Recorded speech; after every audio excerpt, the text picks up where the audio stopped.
Bonjour à toutes et à tous, très heureuse de vous retrouver pour ce nouvel épisode de l'été chez nous.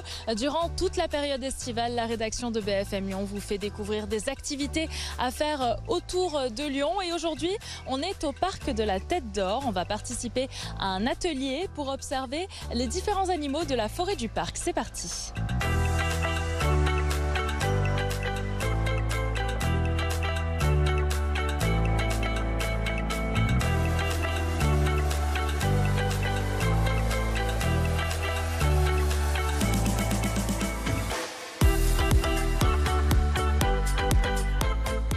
Alors les enfants, à brûle-pourpoint, si je vous dis forêt, vous me dites quoi?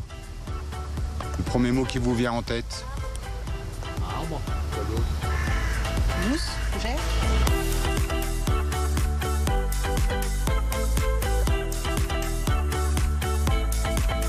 Alors Fabien et Rémi, les deux animateurs de l'atelier, nous ont fait un petit topo de tout ce qu'on peut retrouver dans la forêt, aussi bien au niveau de la végétation que de la faune. Maintenant, on va pouvoir observer tout ça de plus près avec plein d'outils. C'est parti, on va s'équiper.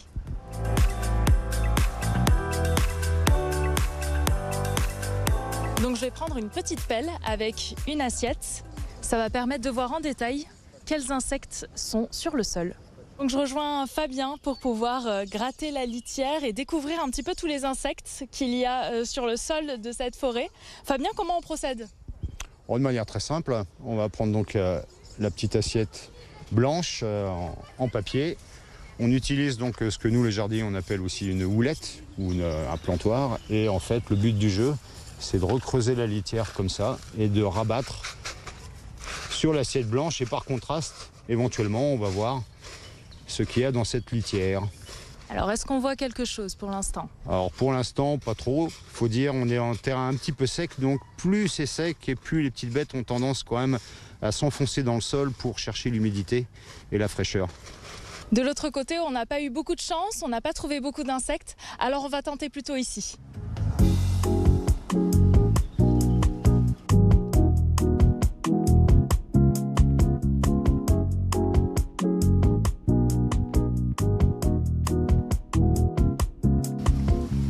Ce sont des insectes qui rongent le bois. Ouais, qui se nourrissent du bois mort.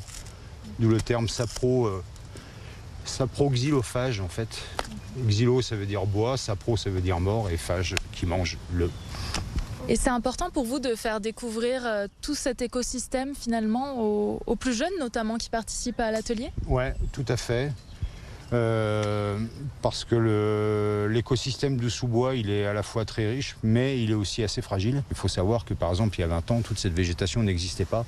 Et le sous-bois était un lieu, on va dire, un peu vide de vie. Il n'y avait pas grand-chose qui y vivait, juste les oiseaux qui venaient de temps en temps pour y nicher, c'était tout. Ils n'avaient pas grand-chose à y manger. Et depuis qu'on a, il y a un peu plus de 20 ans, donc renouvelé tout ça, replanté, on a quand même une population faunistique beaucoup plus importante.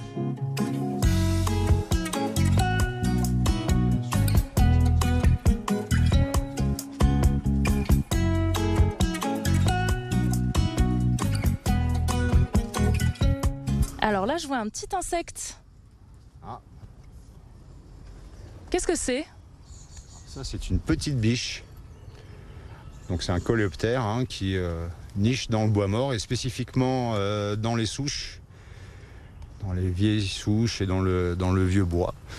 Et on l'appelle Dorcus également de son nom latin. Et donc c'est un des coléoptères, donc des scarabées les plus emblématiques du sous-bois que vous venez de voir.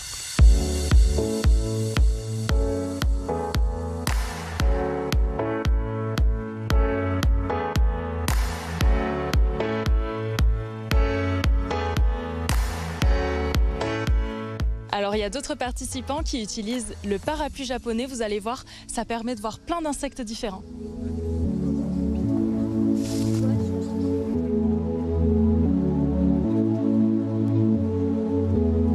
Alors Delphine, vous êtes venue avec vos deux enfants. Oui. Qu'est-ce que vous observez depuis tout à l'heure? Oh bah, plein de choses, des insectes, là apparemment un cloporte de la famille des crustacés, donc voilà, c'est riche. On a vu des petites araignées, des cousins des araignées, donc On découvre plein de choses différentes, des bébés blattes. C'est pour ça que vous êtes venu, que vous êtes inscrit à cet atelier ? Oui, c'est pour qu'on découvre ensemble la faune et la flore du parc.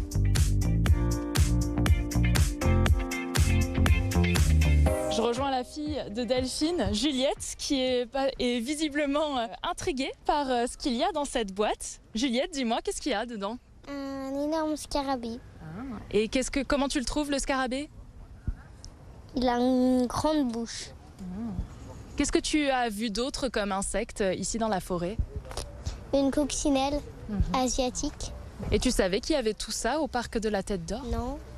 Merci beaucoup Juliette, et puis nous on va aller retrouver les autres. On va les rejoindre. Qu'est-ce que vous voyez là ? Eh bien, on arrive à observer donc des petites bestioles qu'on avait peu vues jusqu'à maintenant. Donc on a toujours notre ami le cloporte, donc cousin des crevettes. Des petites bestioles ici. Tu te rappelles du petit nom ? Celle qui saute là ? Les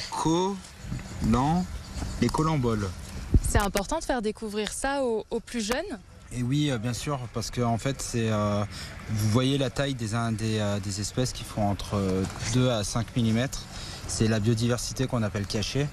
Et donc, si on est en tant que connaisseur, on ne les met pas sous les yeux des apprenants, eh ben, on passe à côté en fait. Donc, c'est hyper important de sensibiliser sur ces milieux-là qui sont qui passent qui sont moins mis en évidence que par rapport à des autres habitats.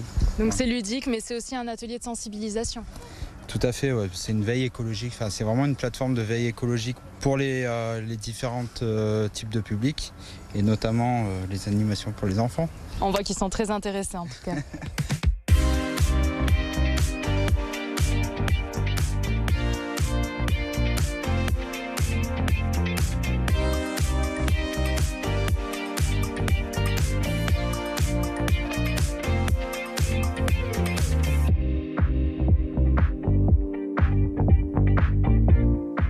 Ça y est, l'atelier touche à sa fin. Moi, j'ai rejoint Lou, qui est responsable justement de tous les ateliers qui sont organisés cet été au parc de la Tête d'Or. Alors justement, est-ce que vous pouvez nous en dire plus, Lou, à propos de ces ateliers ? Oui, tout à fait. Donc, c'est une série d'ateliers dans le cadre des Estivales Lyon Nature. C'est un événement qui a lieu tout au long du mois de juillet. Il va y avoir des ateliers tous les jours, donc les lundis, mardis et vendredis, c'est Lyon Nature. Et les autres, mercredi, jeudi, il y a plein d'ateliers, d'activités. Par exemple, il peut y avoir des contes pour les tout petits. Il peut y avoir des activités un petit peu ludiques de presse végétale notamment, des ateliers de photographie, des balades. C'est très très très varié. On change à peu près toutes les semaines d'ateliers de participants. Par contre, on reste toujours sur la thématique des arbres et de la forêt et sur la protection de la biodiversité des forêts de France et d'ailleurs. Voilà. Alors pour s'inscrire, participer à l'un de ces ateliers justement, ça se passe sur le site de Lyon Nature, c'est totalement gratuit. Quant à nous, on se retrouve très bientôt pour un prochain épisode de l'été chez nous sur BFM Lyon.